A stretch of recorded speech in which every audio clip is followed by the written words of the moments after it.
Yeah. Yeah.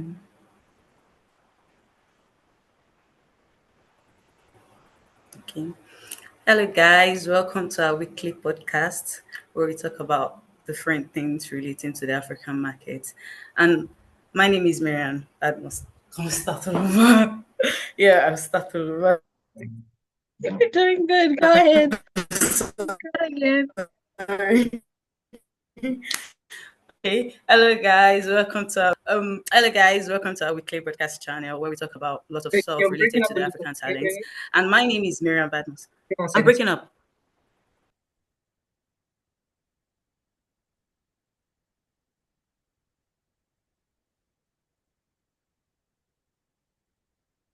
Go.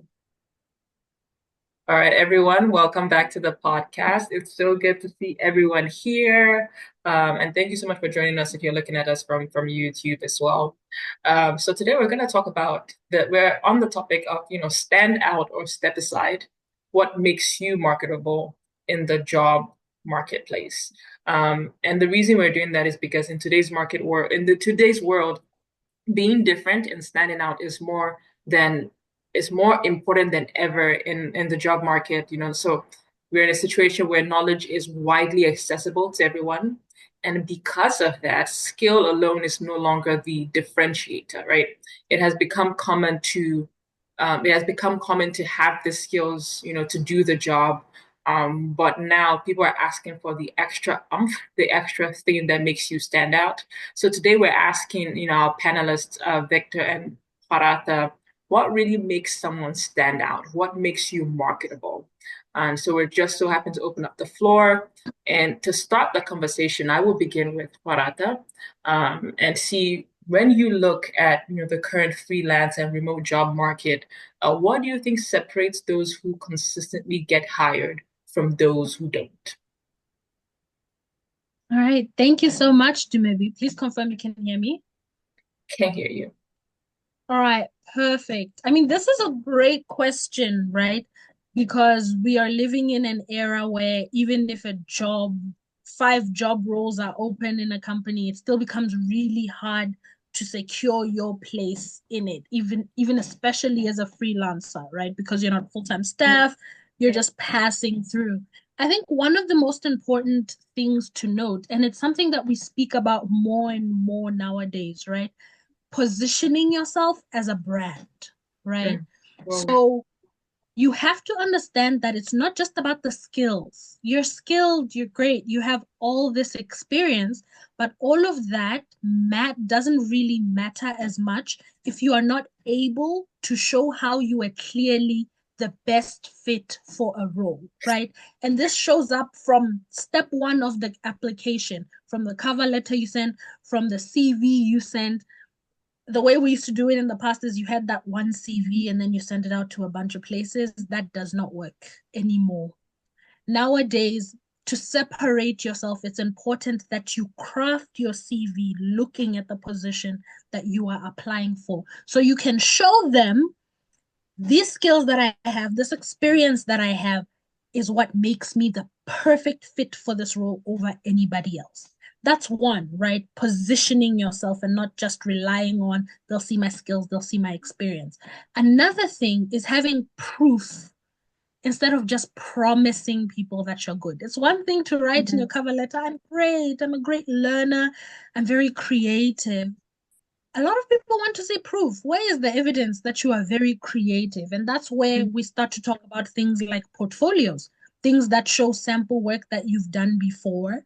And even if you don't have, sample work from before and you're new to the market, craft out opportunities for yourself. Maybe you offer to do work for somebody for free and then get their testimonial on that. Use what you created for them as part of your portfolio, or create different samples of work based on case studies that you can add to your portfolio to give you that edge so you can show people the proof that you are very capable. And I think the last thing that I'm seeing there is a difference, your ability to communicate and set yourself apart as somebody who is reliable, right? When you want a role, when you hear from the person hiring, how quick are you responding? how are you responding? What is the tone you're using? How are you writing? Are you writing to them casually like they're your friend with spelling errors in the message? Are you taking 5 hours to respond? If you're taking 5 hours to respond, somebody else is taking 5 minutes to respond. And already they've set themselves apart as somebody who is really eager to get this role and who is available and who you can rely on to respond quickly and somebody you can trust with communications because you're seeing how they speak to you and it's so clear and it's so eloquent. So I think that's just a few of the things I'm seeing. Yeah. That's really good. Thank you so much for that. So many good nuggets in that. The first one is really just stepping away from relying on resumes alone, moving more into what you said about being a brand. That is important. Being a right fit such that you can articulate why, both in your resume and in the interview, why you are such a great fit. For the role and many other nuggets that I hope we can get to talk about more in the course of this conversation. So Victor, I'm going to come to you, right? As you know, Parata rightfully mentioned, right? We can't rely on resumes alone. We need to go into creating portfolios, and bringing out real samples of work. Now, for someone who's just starting out, do you think this is practical for them? And if it is practical for them, what would be the best ways? And let's dig deeper into that conversation. What would be the best ways for someone who is just starting up in the job market or starting out in a field and they're trying to prove themselves and be marketable and be set apart? What are some key ways they can lean into building a portfolio and becoming more marketable, becoming more of a brand?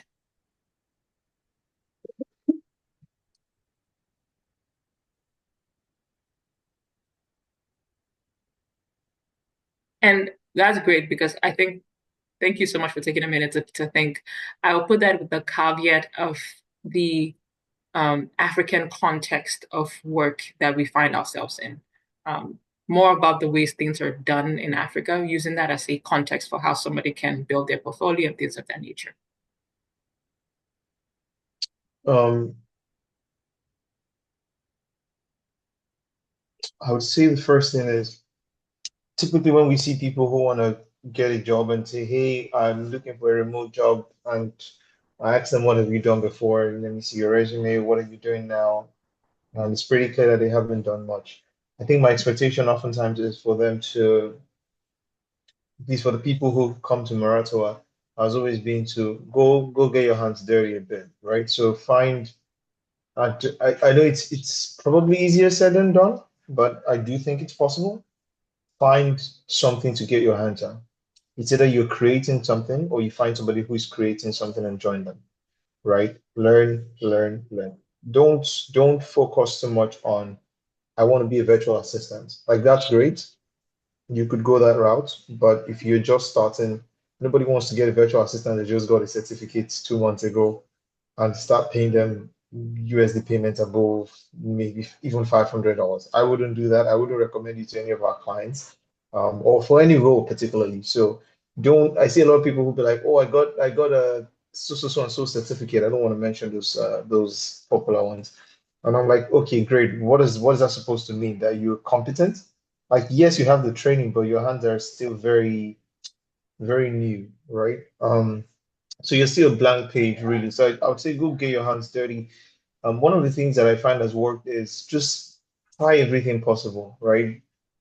Do it for 2 months, do another 3 months here, do 4 months here. You could do that while searching for a job, and perhaps you might land a job, but don't stop doing that, right? Because the world is so dynamic that, for example, I tell people if you try to tell me the path I'll be on today, 5, 6, 10 years ago, I don't think even I could have predicted it, right? From science, being a science student to becoming an art student to understanding the dynamics of business to setting up companies internationally to recruiting talent to placing and matching talent with organizations.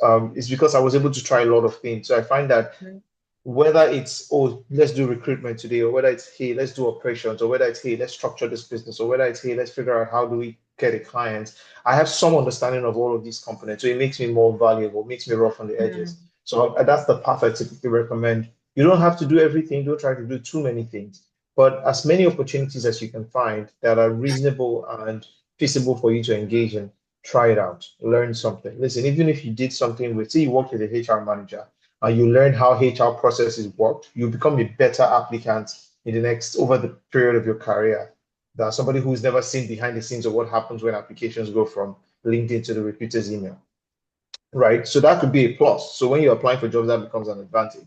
Or as little as doing an internship with a law firm, you understand the idea of contracts, right? How should you think of your contract and how should you think of working internationally and what should you do to protect yourself? So I think for somebody who is just starting, that's the first thing. Go get your hands dirty, find internships, find volunteer opportunities, find startups that you could work with, go for events, network, talk to people, learn, get those certificates if you can, do a lot of training if you can. Those were the first things. And number two, be leverage technology.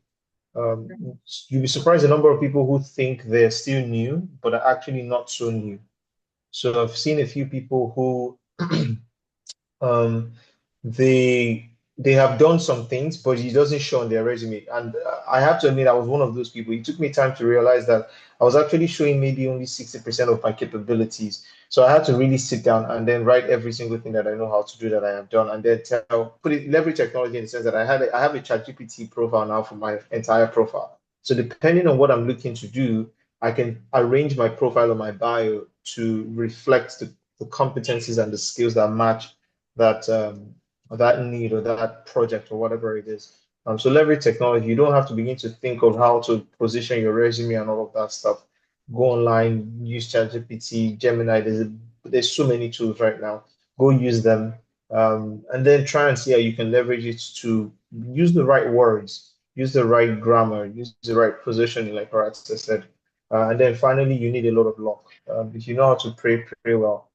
Because to tell you the truth, as somebody who recruits, to give you an example, a recruiter can have 200 applications and they're recruiting for 5 jobs. The client wants the person in 1 week and they have 200 applicants. The chances of them giving equal attention to 200 applicants is very, very, very, very extremely thin, but if you're lucky, you might be one of the first 10. And what I've come to realize about the job market is you don't have to always be the best, you just have to be the most relevant at that moment.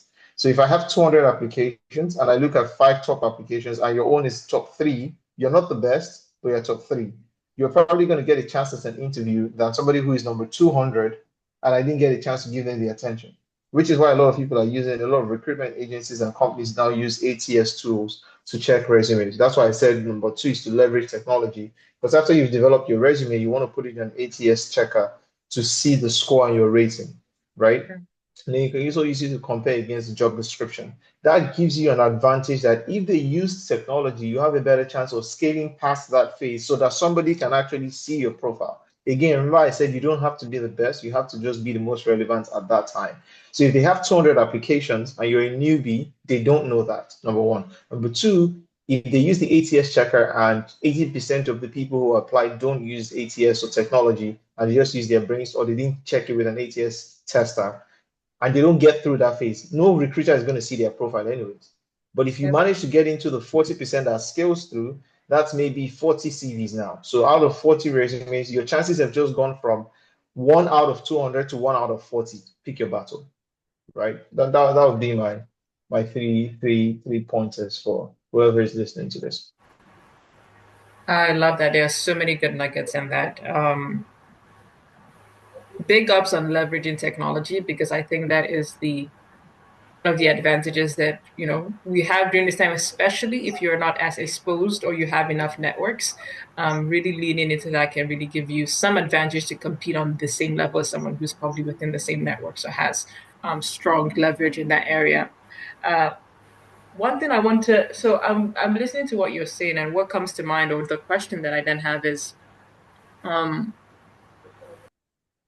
question I then have is,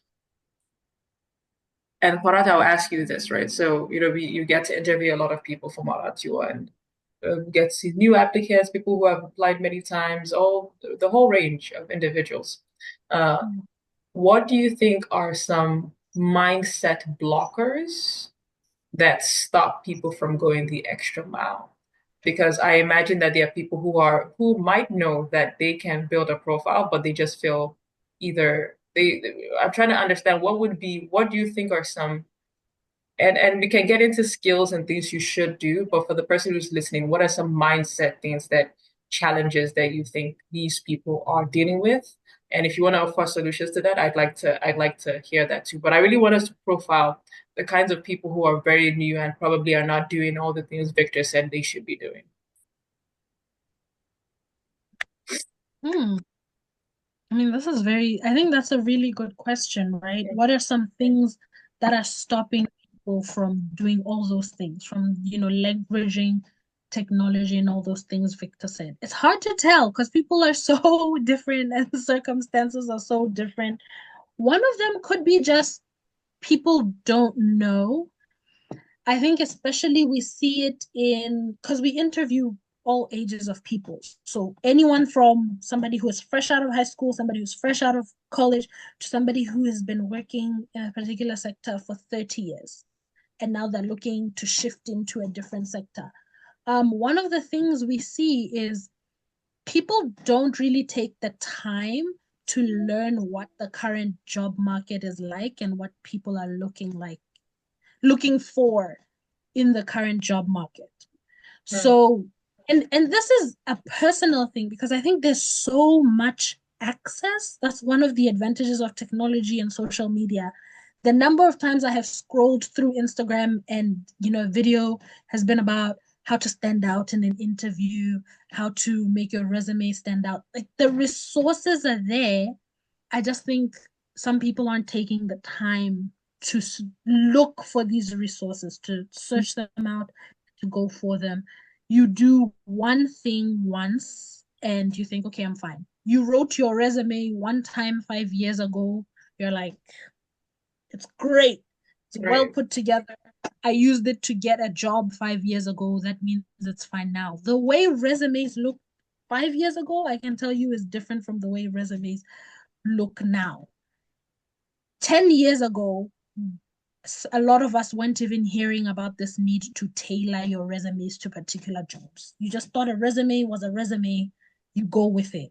And now it's coming up that for every single role you apply for, you need to tailor it to that position.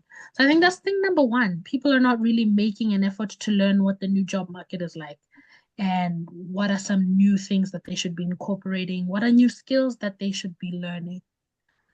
I mean, another possible mental blocker. This is, hmm, I'm thinking. I mean, Vic, do you have any thoughts on this? Um, I think there are a few things. Number one, probably one of the top reasons is something called application fatigue, right? You just get tired of applying because you get so many rejections. Like, and the truth is some people say finding a job itself in itself is a job, right? That is that Yeah. the task of finding a job is a job in itself. So there are a couple of things as recruiters we typically advise candidates to do. First thing is if you have a job right now, every 3 to 6 months, go review your applications.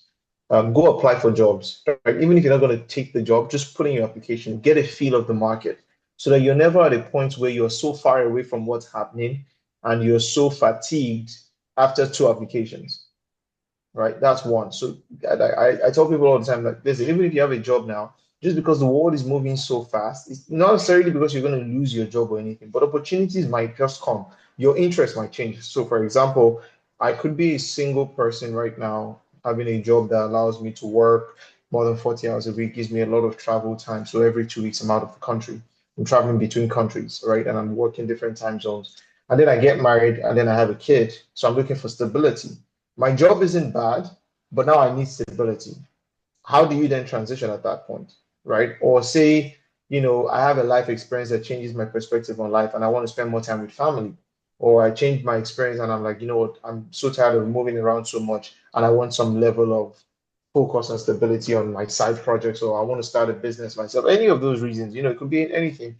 So get a sense of the market as often as possible so that prevents the fatigue. So point one is fatigue, and the way to do that is get a sense of the market. The second reason is fear and laziness. I'll take them separately. Fear of I'm not qualified, I'm not competent enough, I don't have the experience. if you have 6 out of 10 requirements and there's no strict blocker on why you shouldn't apply for a job, go for it. Like I said, you don't have to be the best. You just have to be the most. That's like the life-saving trick I tell candidates now. Like, you don't have to be the best. It's the truth. We've placed people who, I mean, if we spent another 1 month looking for candidates, we'll probably find 5 people who are better than them. But at that moment, what the client needed was met in this particular candidate, or 8 out of 10 were met, and the client was willing to go with them. And it works. It's not like they don't fail on the job, they just learn and grow on the job. And that's the reality of any job, right? So don't be afraid to send them those applications. Stop feeling like you are a like that imposter syndrome. Like, get rid of it, deal with it, face it, know that that's real. Just apply. Nobody, and I always tell people, nobody's going to beat you. The worst they're going to do is send you an email saying no, but nobody's going to take, and nobody's doing anything to you. Like, you have nothing to lose. Nobody's going to insult you, and even if they did, you don't know them anyway. So just apply.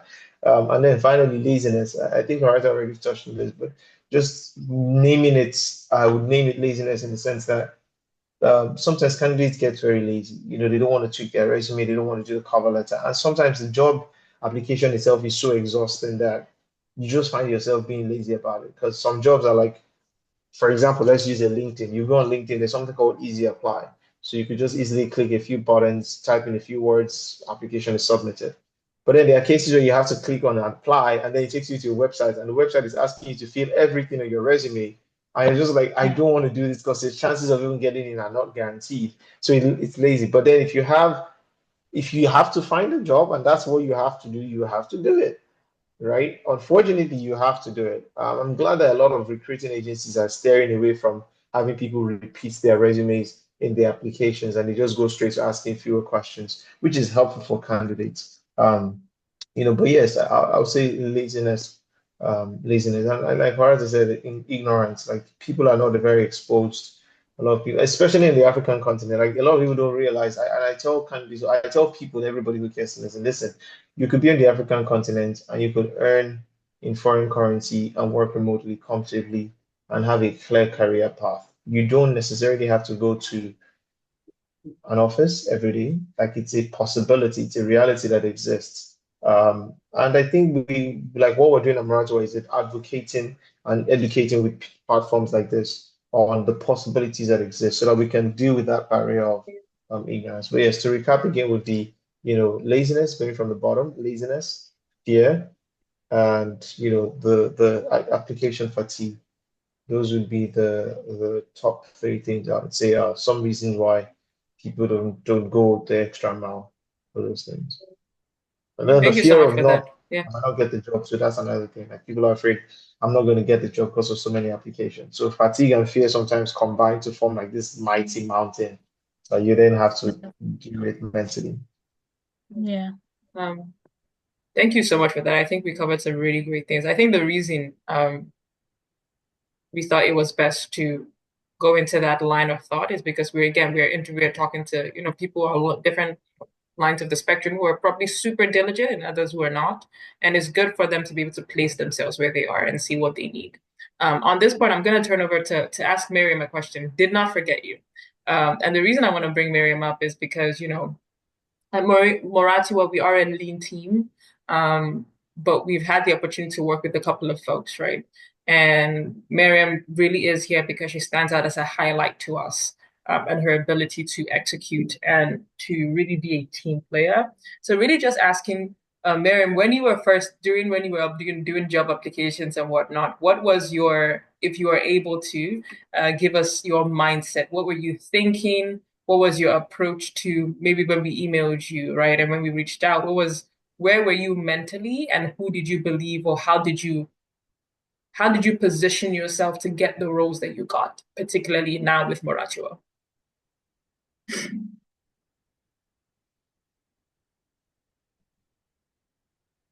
We can't hear you, but give me one second. On mute. Perfect. I said thank you very much for the questions because it actually brought back a lot of memories from when I started.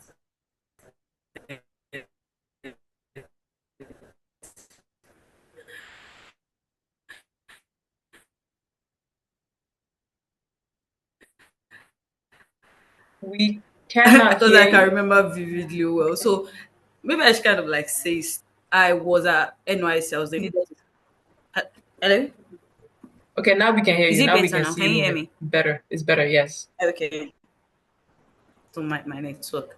So as I was saying, I kind of like have to say it in a story like way so that I can get the whole how it happened. So I was at my NYC. I was like, oh, Miriam, we really need to do something because I felt like the only thing I felt like could have been better, or if I had someone that could tutor me or explain to me, was when I was at school. I felt like I could have had a lot of opportunities then, but I didn't have anybody to tell me, okay, Miriam, you could have gone about it like this. Because like from the start, I kind of said I was interested in doing remote work, learning and social media part of it. But then I didn't really have anybody to tell me that, okay, Miriam, this is what you should do. Most of it, I look, let me try this, let me try this, but I didn't have anybody to put me through. So like it was through my NYC, I got an offer for to learn social media management. We did a course, paid for it, and I felt that okay, if I really known about something like this, I would have applied for it earlier and everything. But in my mindset, when I started, I've worked on sites before, and I felt like, okay, I've never tried remote work ever in my life. Like working with like the first time, and my mindset was at that time I was like, would this be possible? Because I was scared. I think Victor also mentioned being scared. Yes, I was scared and I had like lack of exposure because there was really nobody to explain to me about. So like everything was just going on in my brain. So most of the time when I look at LinkedIn and when actually when Victor mentioned the part where you have to fill everything about your resume and they ask about experience, I'm like, oh my god, what do I put in this? What do I put in? Because I really, for me, I feel like I didn't have enough experience because I was just scared. So most of the time, I just kind of close it. If it is not in easy apply, I don't bother applying at all because I just want them to see my resume straight and be like, okay, is she fit or not, and then just give it to me back. But like what really opened my mind to the possibility that I can be better in remote, I can actually get offers in the remote work was there was the very first time I tried, okay, let me, apart from the in easy, let me actually try and sit down, fill all these documents. That was when I first got my first remote job then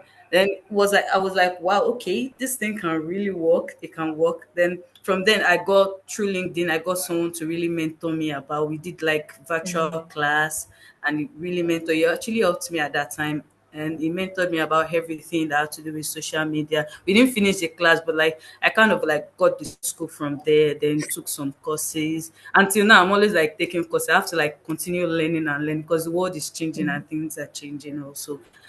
So finally, I think that was really what opened my mind to the fact that I could be better and I can get the remote job that I want. And now, like in the headspace that I am right now, I feel like I don't even want to do an on-site job anymore.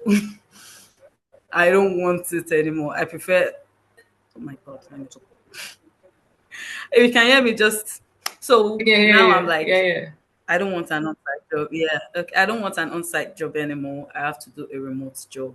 Like the remote job is the only option for me now. If it's not side gigs and like job,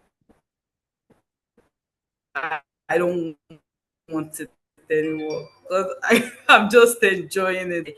I just have to continue learning and getting my experience. And also, Murato have been a great help for me. But like, unlike the other ones that I've worked with, I feel like I really had like more communication, more ways to like explain and express myself here more than the other place. Because like we were a lot, it was very hard for me to say, okay, this is what I have to do. This is my own opinion.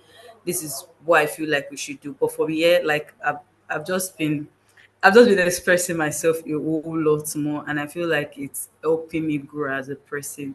And I feel I can see myself in a better place in this remote work. If that answers your question. Well, yes, it does. It really does. I think it's such your story is such a good nice summation for what we've talked about, because we've gone from this place of, okay, so people are in the job market, right? And they're trying to get these roles, but some people are coming in very new, right? So how do you set yourself apart? And one thing you really showed was the mindset of a learner. um, as where Victor mentioned the idea of, fear. Farata talked about folks who, you see something, but you don't go or dig deeper, right? We saw somebody use, we see you who, you've seen this field, you still feel the fear that was mentioned, but what you did is you went into learning, you went into mentorship, and what you really did is go into positioning yourself to get those roles, right? And so that's a good example for someone who's listening to this and they're really just trying to figure out what they're supposed to do is feel the fear, feel the anxiety, all of those wonderful things, right? But keep moving forward, keep taking the next best step. Whether that looks like taking courses, because then you get to learn, okay, this thing is not that hard, maybe I should just fill out one application, and then you try again, and then you take the learning, you reach out to somebody in the field, you get conversations with them, and eventually you land the job and you land a series of jobs. And I think through that reiteration process, like you really mentioned, you get to learn what you like and what you don't like, which is very important for someone who wants to be an employee. It's not just the employer that is doing the interviewing, you're also doing the interviewing as well. So being in that space where you're really learning is very key. So thank you guys so much. Thank you so much. What I'm going to ask for before we turn off or we finish this podcast, which I think has been really wonderful, from each of our panelists, can we just get one advice to someone who's watching this and thinking about becoming more marketable and positioning yourself? What is one advice that you would give them? I will start with you, Farata. Okay, one piece of advice. I'm not gonna go into the resume thing because I feel like I've mentioned it quite a bit. Apparently, I'm very stuck on it as somebody who sees hundreds and hundreds every week.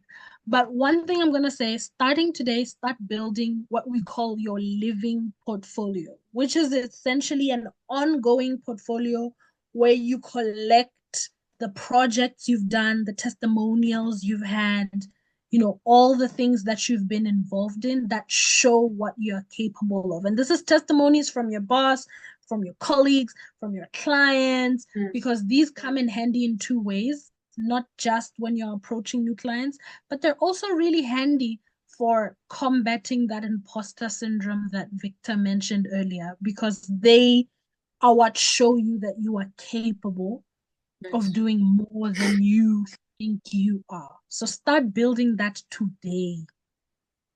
Love that. Start today. Start building that profile today. That's solid. That's not an if or that's like a now advice. So thank you for that. I'm going to move it over to Miriam. What is one advice you'd give someone who's listening and trying to market themselves in the job market today?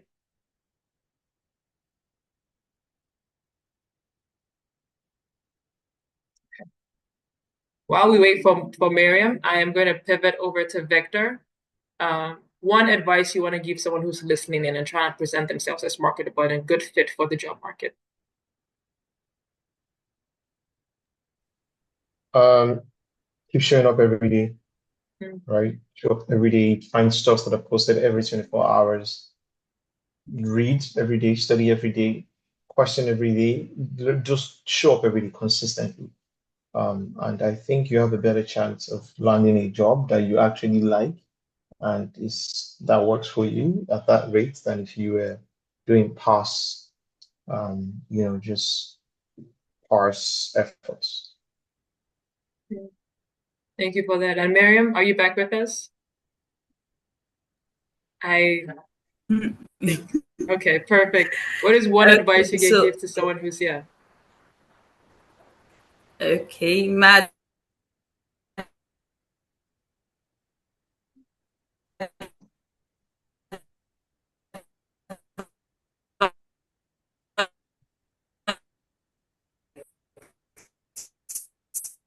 Okay. We can do this just because of guys, People, technical difficulties is a real thing. Do you want to put it in the chat and then I can read it out loud for both our viewers? How does that sound? Can you hear me? Yes. want Okay.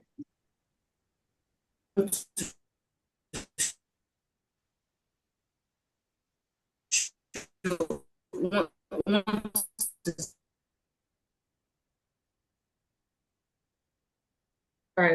So I don't believe Miriam can hear us, which is perfectly fine. We do deal with those issues all the time, right? But we've shared so many nuggets.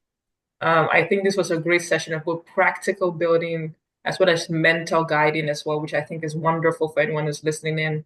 Again, to all the people who are listening, if you are thinking about the job We've market, gotten how to to be the marketable, how to position yourself, there are many ways, there are many more, nuggets and things you can find online, but this is our little stage gift to you in to the guide you through the world whereby process to guide you through the process. Again, thank you so much for your time. We appreciate it. We love it. From myself, Faraja, Victor, Miriam, who couldn't join us in this last few minutes. We love you. We are here to support you. And if you have any questions, put them in the channel, or you can email us as hi@marachiwealthconsultancy.com. All right. Take care and have a wonderful, wonderful day. Bye.